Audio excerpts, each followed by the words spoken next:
Iba pa, Bareta alas 7, digdi sa GB, garantisadong Bareta. Marahay na aga mga tugang Miyerkules po ngunyan, Pebrero 4, 2026. Ini ang Bareta alas 7 asin sideline sa tuyang darakulang mga Bareta sa lado lokal. Pagmidbid sa PNP Ligas bibilang Best City Police Station, dakulang honra sin patunay kan bulaos na pagserbis sa publiko sigon kay Legazpi City PNP Chief of Police, Lieutenant Colonel Domingo Tapel Jr. Kapasidad kan gobyerno probinsyal kan Albay sa paghatod nin ayuda sa mga evacuees dahil sa pagaburido kan bulkan mayon limitado sana sigon sa APSEMO. Pagpintura kan Children's Playground sa Kalayaan Park sa Barangay Gugon, Legazpi City, ipapairarom sa Cash for Work program. St. John the Baptist Parish kan Kamalig Albay nagpahayag nin kahaditan sa sunod-sunod na pangahabas asin pangbabastos sa mga sagradong imahen kan parokya. Sa lado nasyonal, 2025 Service Recognition Incentive ka mga public school teachers, mareresibin na sigon sa Malacanang. Senator Loren Legarda tinangro na maging Senate President sigon kay Senate President Vicente Soto III. Sobra 60 na mga kontratista posibleng ma-blacklist. Utang kan Pilipinas puminakol na sa 17.71 trilyon pesos. Sa ibang nasyon, 30 katawo kadaan dahil sa grabing snow duman sa Japan. Baretang Sports, Philippine Tennis Association planong maglansar nin mas dakol na local tournaments matapos ang matrayumpong Philippine Women's Open. Yan ang headlines sa tayong Bareta alas 7 kunyan na Miyerkules, Pebrero 4, 2026. Kami po ang sinong magiging mga tagapagbareta. Ako po si Jasmine Balolo. Ako man po si Mardela Daing Iba. Enot sa detalles kang Bareta sa lado lokal. Ang Baretang ini hatod sa Indokan. Optin Lutein Capsule. Alagaan ang paningin sa tulong ng Optin. Kitang-kita ang kalusugan ng mata. Dakulang onrasin masirbing patunay kan serbisyo publiko sa operasyon, administrasyon, investigasyon asin iba pang investigative section kan Legazpi City, Philippine National Police, anak ko anindang pagmidbid ka nagaging aldaw hali sa PNP Bicol.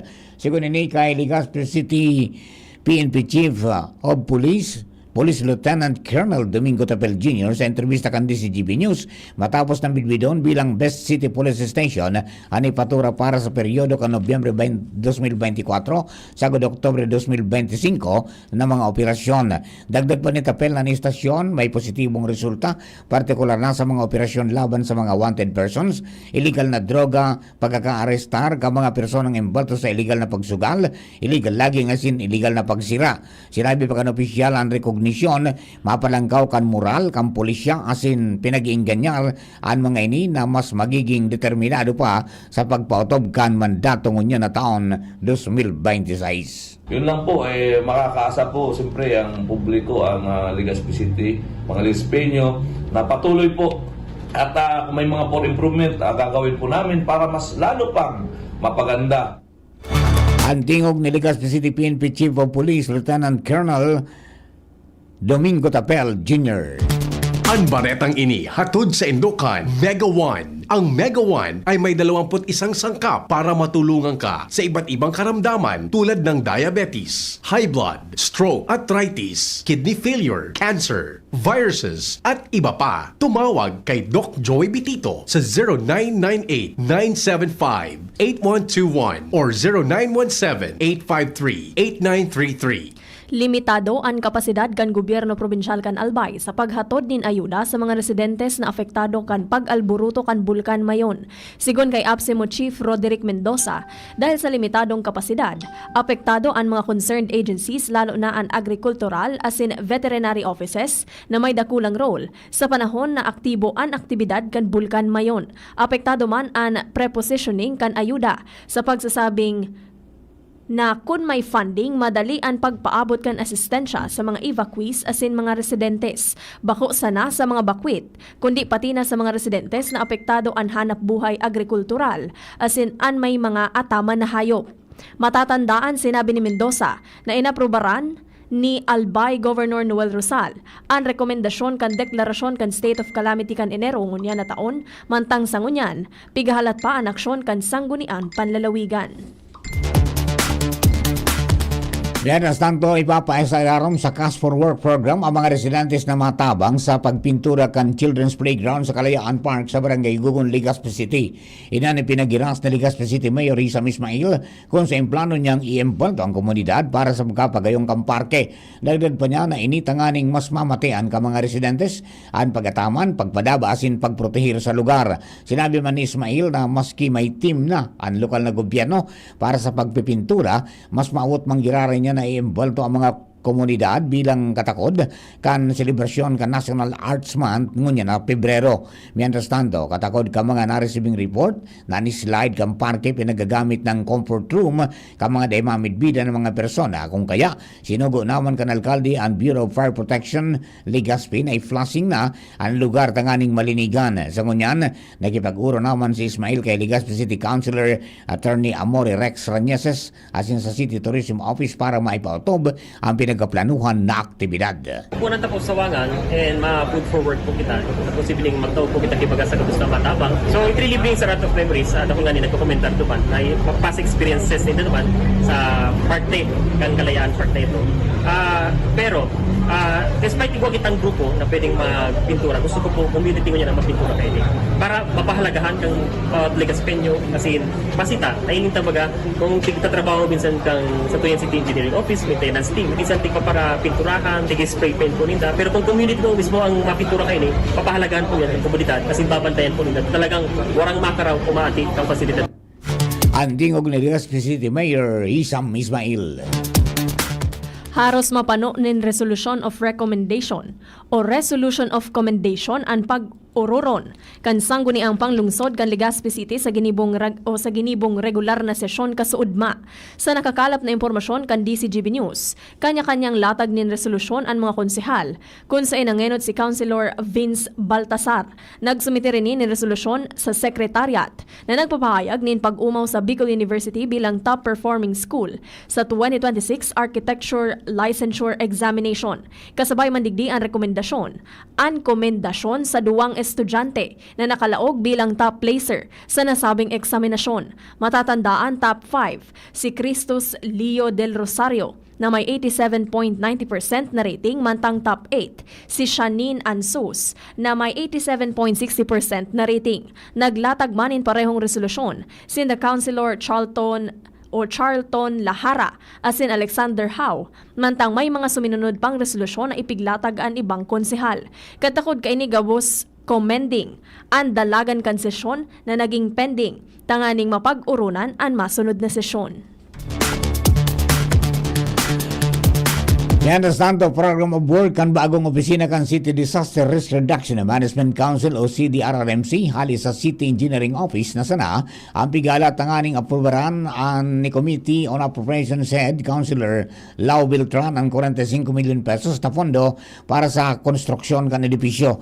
Ini ang pahayag ni Beltran matapos na maisalang na sa komitiba sa primerong pagdangog ang kagadaan para sa duwang eskalon na edipisyo na mapahiwas kan pinag-okupar na opisina ngunyan kan CDRRMC. Sigong kay Beltran, nag-expire na ang pondo dahilan dapat kan taon 2020 sagod 2025 paginastos ang pondo kan opisina alagad na ibalik na ang kwarta sa unappropriated surplus of savings kan syudad ngunya na taon para magamit ang 45 million pesos na pondo. Dagdag pa ni Beltran kay puhana na magsumitir ng resolusyon ang CDRRMO na naka-address sa sangguni ang panglungsod kan Legazpi City na nagibo na kan opisina alagad kulang na sana ang pinagha na program of work.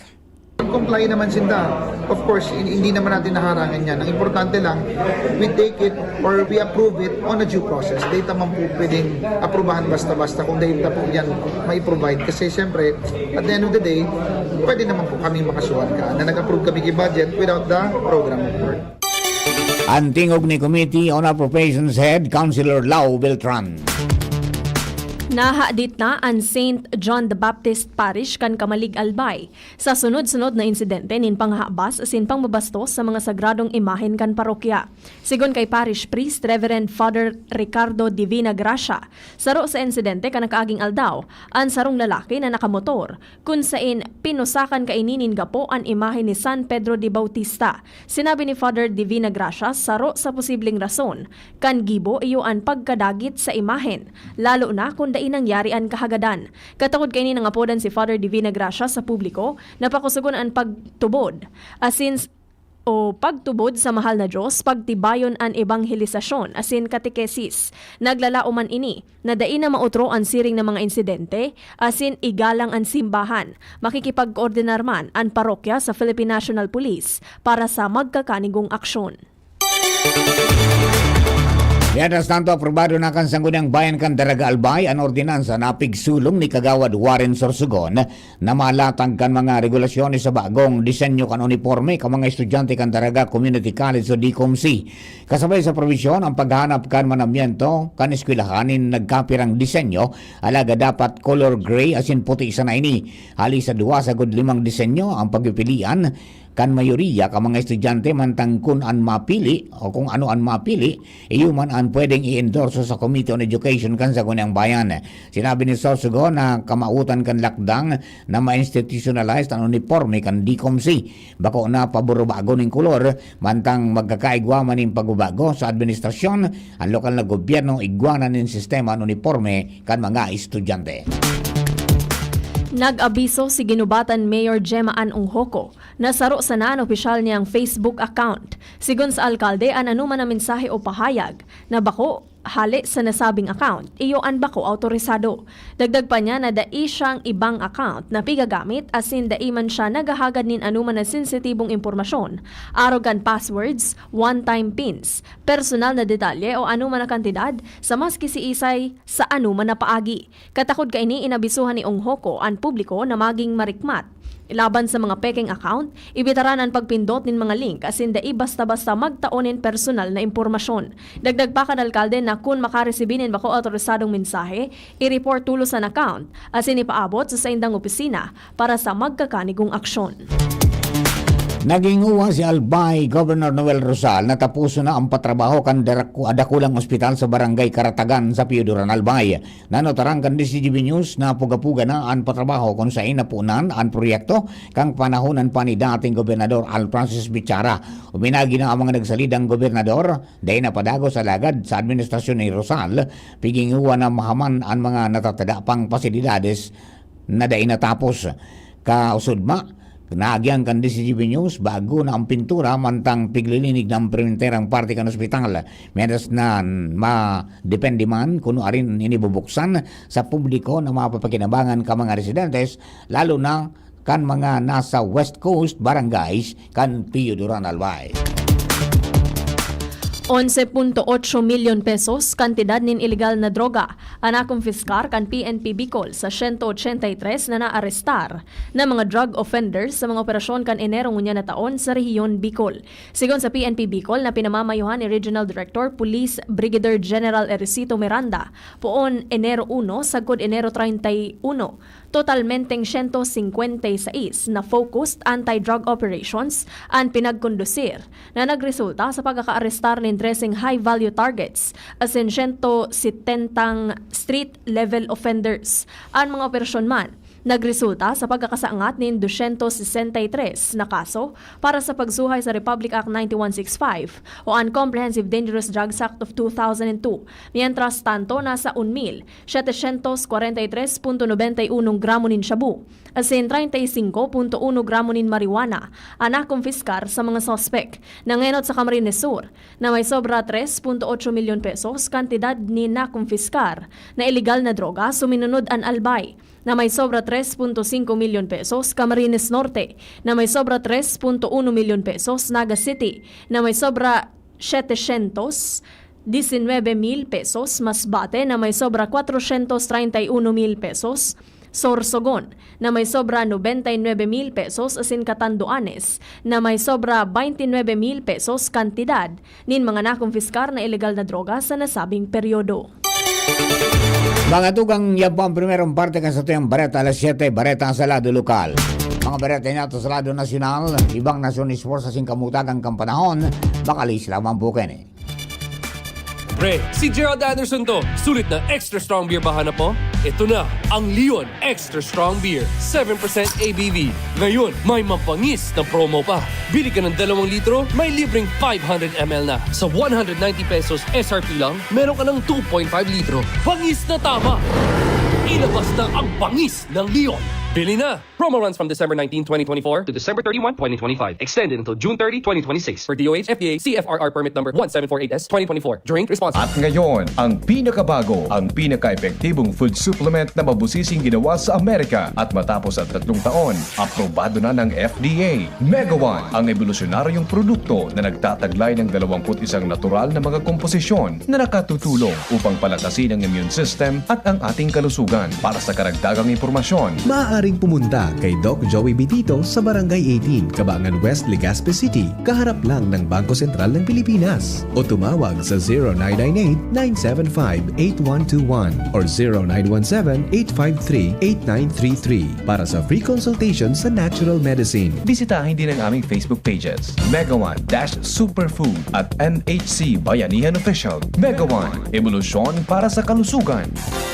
Inihahatod sa inyo kang Department of Environment and Natural Resources, Regional Office No. 5, ang programang Kapalibutan Ta at Tamanon Ta. Kapalibutan Ta at Tamanon Ta. Programang magtataunin informasyon asin kaaraman, manangod sa satuyang kapalibutan, asin sa mandato kang Department of Environment and Natural Resources. Sa tunghinanyugon, kada Webes alas 11 sagkod alas 12 nin pagkaudto, Kapalibutan Ta at Tamanon Ta. Hatod sa inyo kang DENR Regional Office 5 asin kan istasyon na ini.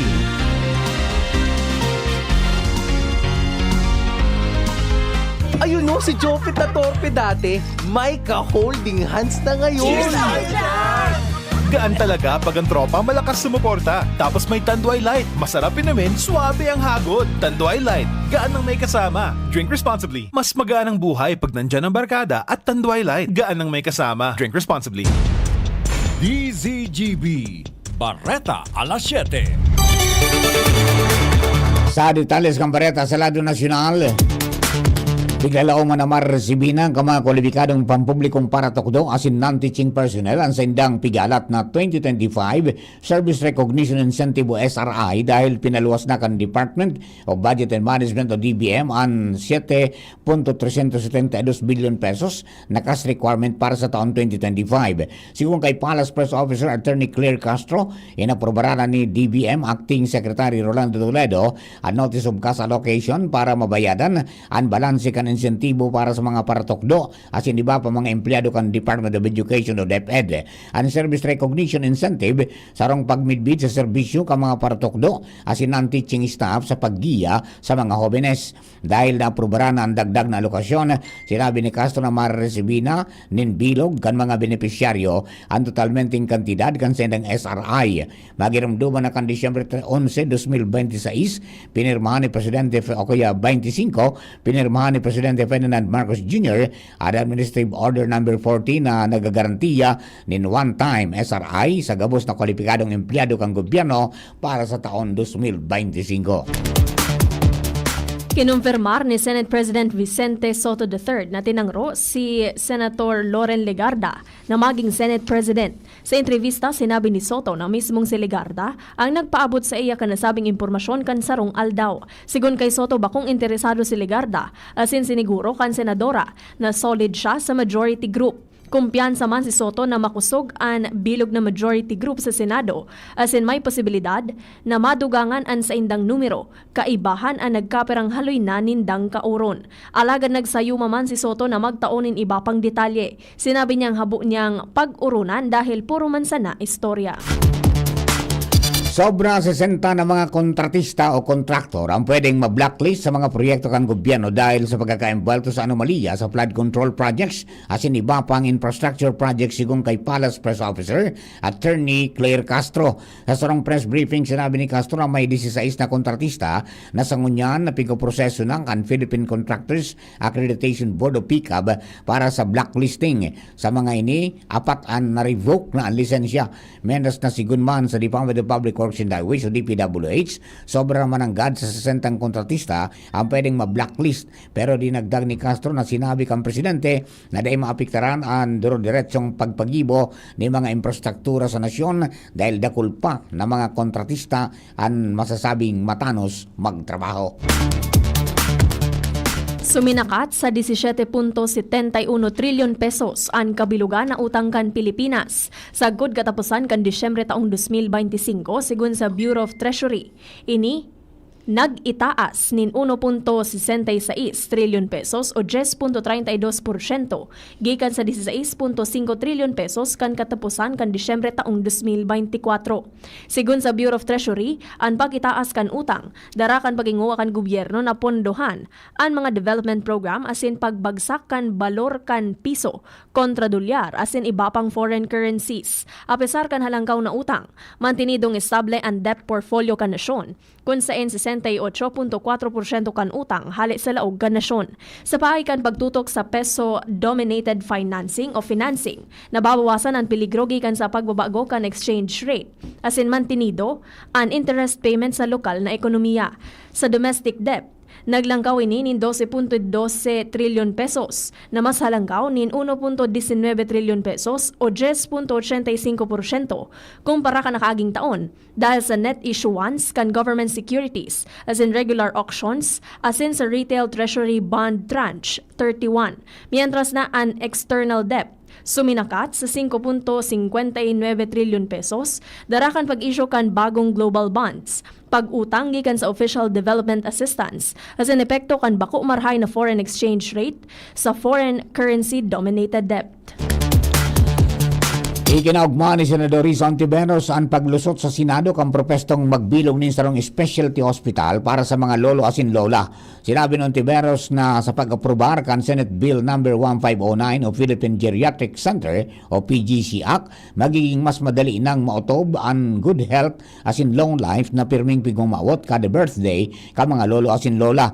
Pinasalamatan ng Ontiveros sa iyang mga pagriba sa Senado dahil sa giraray sa indang nagkaburunyog asin nagkasundo sa saro na naman na happy bill para sa mga namamanuan, partikular na sa mga senior citizens. Naglalam si Ontiveros na magiging sarong lay ini sa lalong madaling panahon. Kaibanan nini sa Priority Measure kan Legislative Executive Development Advisory Council o LEDAC, siring man sa Executive Agenda for Legislation kan Department of Health. Kaibanan sa inaprobaran na bill sa Senado, ang amyenda na pinag-insistir ni Ontiveros na magsisiguro na dahil magiging white elephant o useless na government project ang PGC. Pigmamandato kang probisyon na dapat may patindog, fully equipped as in operational sa loob ng 5 hanggang 7 taon ang Philippine Geriatric Center. Piglalauman kan senador na utubon ini kang gobyerno sa pangenot kan DOH sa oras na may pasaran lay na ini. Dagdag pa ng Ontiveros pati sa pangataman sa mga lolo asin lola dapat daing nawawalat sa susyudad. Pagsiguro man ka mga amendments na ang pagtutok sa salud ka mga senior sa sinsusugman sa giraray sa framework kan universal healthcare. Dahil nahilinganin remorse o pagkamundo si Police Senior Master Sergeant o PSMS John Mulyanido sa pagagadan kan sa iyang agom na police woman asin 8 anyos na aki na parehong ginadan. Ini ang sinabi ni Department of the Interior and Local Government o DILG Secretary John Vic Remulla sa press conference sa Campo Crame. Sigun kay Remulla, imbis na ipairarom sa autopsy, tulos na pinakremate ang bangkay kanagadan na police woman na si PSMS Dayan Marie Mulyanido. Dagdag pa ni Remulla na daiman lamang naghibi o nagpahiling nin kamunduan na nagom na si John Mulyanido apisar ka nangyari sa iyang agom asin aki. Sigun sa report, 3 taon ang separado sina Dayan Marie Mulyanido asin John Mulyanido bago nangyari ang krimen. Katakod kaini nasa restrictive custody na kan pulisya si John Mulyanido mantang padagos na pag-iimbestigaran ang posibleng partisipasyon kaini sa krimen. Padagos man ang case build-up sa insidente na pigko-konsiderar kan mga autoridad bilang case closed. Sa detalles po sa tuyang mga bereta sa ibang nasyon, asinman sa lado ng Karawate Sports, uya po si Nicole Ann Gloriani sa linya. Good morning, Nicole. Good morning, Sir Mar. Good morning sa mga paraantabay. Uminabot na sa 30 katawo nagadan sa Japan poon Enero 20 sagkod kasaudma Pebrero 3, 2026 dahil sa grabing snow. Sigun sa report, kaiban sa mga biktima si Kina Jean, 91 anyos na nakuang gadan sa irarong kan 3 metros na snow, sampang kasayang harong sa Ajigasawa, Aomori. Nagutubodan pulisya na naugpaan siya kan snow hali isa sa iyang rooftop, mantang nakuaman sa kataning niya ang sarong aluminum shovel. Suffocation ang piguturo na kausa kan pagtulungan sa iyang pagkagadan. Dahil sa delikadong kondisyon, nagpadala na ang gobyerno kan Japan ng tropa para tabangan ang mga residente sa Aomori, ang rehiyon na pinakang grabing naapektaran kung saan uminabot sa 4.5 metros ang snow sa nagkapirang harayong lugar. Naghagad naman si Aomori Governor Soichiro Miyashita nintabang gikan sa mga soldados para suportaran ang mga gurang at sinagsusolong nag-i-star sa rehiyon sa paglinig ng snow. Nagpaapod naman in special cabinet meeting si Prime Minister Sanae Takaichi asin sinugo ang mga ministro na gibuo ng gabos na makakaya para maiwasan ang dugang na aksidente asin pagkagadan. Sa lado kan Karawato Sports, matapos ang positibong feedback as in turnout kan Philippine Women's Open, sinabi ni Pinay tennis ace Alex Ayala na ang first WTA tournament sa nasyon nagsirbing wake-up call para sa mga stakeholders na tauanin mas pagpahinguwa o mas tawan pang ni pangpaghinguwa ang pagdevelop sa sport. Sigon kay Ayala, maugma siya na maging parte kan Philippine Women's Open na hiling niyang paagi para magsilyab ang spotlight kan potensyal na makaproducer ng local talent. Pero sinabi kan WTA number 45 na Pinay tennis player na kaipuhan na resolveran ang kawaran ni local tournament, partikular na sa women's tennis.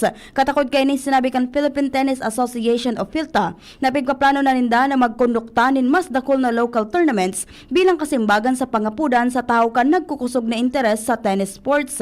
Pero sinabi ni PhilTA Secretary General John Ray Chanco na ang problema sa women's dahil kulang ang mga players na nagpartisipar. Nagtutubot si Chanco na dati man na tennis player na ang WTA 125 tournament magiging dalan para sa pagbabago sa development kan sport. Sinabi niyang dahil sa inspirasyon na dinara ni Alex, sigurado siyang dakol ng mga babae ang naingganyar na magkawat nin tennis. Iyan na detalyes kan Bareta sa lado kan ibang nasyon as in sports. Ako po si Nicole Ann Gloriani. Thank you, Nicole. Para po sa kamugtagang kampanahon, nasin siyempre sa sitwasyon kan tropical depression Basyang, nasa linya si Ma'am Alexis Rivibar, kang baga sa DOST Regional Forecasting Center. Ma'am Alexis, good morning. Please come in. Opo, para po sa tuyang weather forecast ngayong petsa 4 ng Pebrero, araw ng Miyerkules, ang kasalukuyang naka-apekto sa Bicol region is iniparing northeast monsoon. So dait paman na matiano itong possible effect nito ni tropical depression Basyang. So itong update natin dito kay TD Basyang sa ating 5 a.m. na tropical cyclone bulletin. Itong si Basyang ay nag-accelerate sa direksyong west-southwest habang napapanatili ang kanyang kusog. Huling nailing ang sentro nito ni Basyang sa layong 895 kilometers east kang northeastern Mindanao. Sa ngunyan, igwang darang kusog ng paros na nag-aabot ng 55 kilometers per hour at pagbugso naman ng hangin na umaabot ng 70 kilometers per hour. And ang present movement nito ni Basyang ay west-southwestward, so medyo pababa sa kaskas na 20 kilometers per hour. And sa ngunya, nakabandera ang wind signal number 1 dito lamang sa Mindanao, sa southern portion ng Surigao del Sur. So, ayun po, tige-expect natin based sa track and intensity forecast na sa may Mindanao area mag-agi itong si Bagyong Basyang as tropical storm. And ayun po ang maging effect nito dito sa Bicol region. Nasaan niya to na possible yung trough nito, yung extension nitong bagyo ay magdara ng mga pag-uran dito sa Kabikulan, possibly by Friday or Saturday po. Bali, yun po ang ating forecast. Ini po si Alexis Rivivar, yung Pag-asa Legazpi ang nagbabarita. Thank you very much, Ma'am Alexis. Mga tugang ina po ang kabilugang sa tuyang Bareta alas 7. Mga baretang tinipon na sing kinalap sa DCGB News Base. Sa pangarang ka nakatuwang nato sa pagsurat ka ng mga bareta, Jenny Valleran, si ringman si Nicole Ann Gloriani. Lado Technical, Chief Ramir Tanay, DCGB Social Media Department sa tuya po na IT. Jerome Nico Martinez, Silingan ka Mega Force Patrol. Hello kay Benji de Pogi, Benji Hile. Pasalamat na po kay Madam Amada Isplana and Manay Agnes Mape. Siringman kay Jason Butalon, good morning. At sa kay Kuya Bob Candano, good morning. Partner King Rinaldo as in Gerald Aranya, good morning. Siringman si Bing Ben Boris, good morning. At saka si Sir Jeff Santos, good morning. Sa kubas po nakatune in sa 729 kHz sa Pitangka mga radyo sa AM Band. Siringman sa 106.9 WGB FM Tabaco City. Maraming salamat po. Kami po ang sila mga naging tagapagbareta. Ako po, si Jasmine Balolo. Ako man po si Marty Love. Thank you for giving us company. God bless the Philippines. Abangan na po masunod ang Apot with VP Henry Maceda. Yan ang DCGB Bareta alas 7. Abangan giraray sa aga. An hapon, masunod na pagkalipas lang kaini. Tuhod, siko, baywang, aray! Pag laging pasan ang sakit sa kasukasuan, sign na yan ng arthritis o joint deterioration. Karaniwan kapag nagkakaedad na, kailangan ng tibay at ginhawang makakapitan. Kaya ng artrisin yan. May undenatured type 2